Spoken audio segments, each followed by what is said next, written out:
Well, Amira, the Ingham County Health Department is requiring that those students self-quarantine. Many of these cases reported following large parties on or near campus. This is something that health experts have continuously warned against. Meanwhile, Michigan State is really putting the onus here on the students, saying that in a statement they require those students and expect those students to follow local health protocols, even if they're off campus.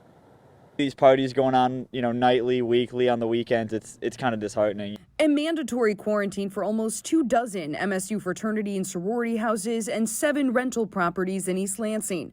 At least 342 Michigan State students testing positive for coronavirus.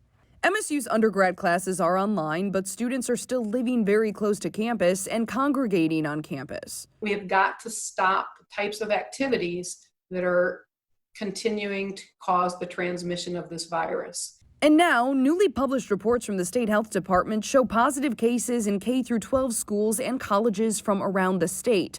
The data collected from 45 county health departments will be updated every Monday. 4 cases were reported at Oakland Christian Elementary School in Auburn Hills. Both students and staff there testing positive, and 3 students tested positive at Notre Dame Prep School in Pontiac.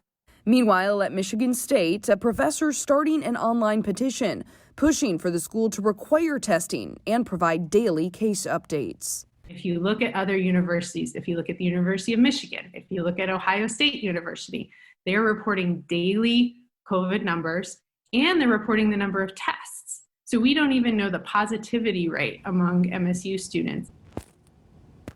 Yeah, still a lot of unknown, as she just mentioned. But where does MSU stand right now with daily testing and tracking cases?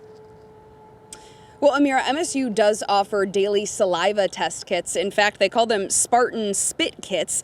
Students have access to them, but they are voluntary at this point. And according to Michigan State, the FDA says that you can't require these tests at this point, so they are not mandatory. MSU also says it plans to have a daily testing case dashboard, but it's unclear when that's going to roll out.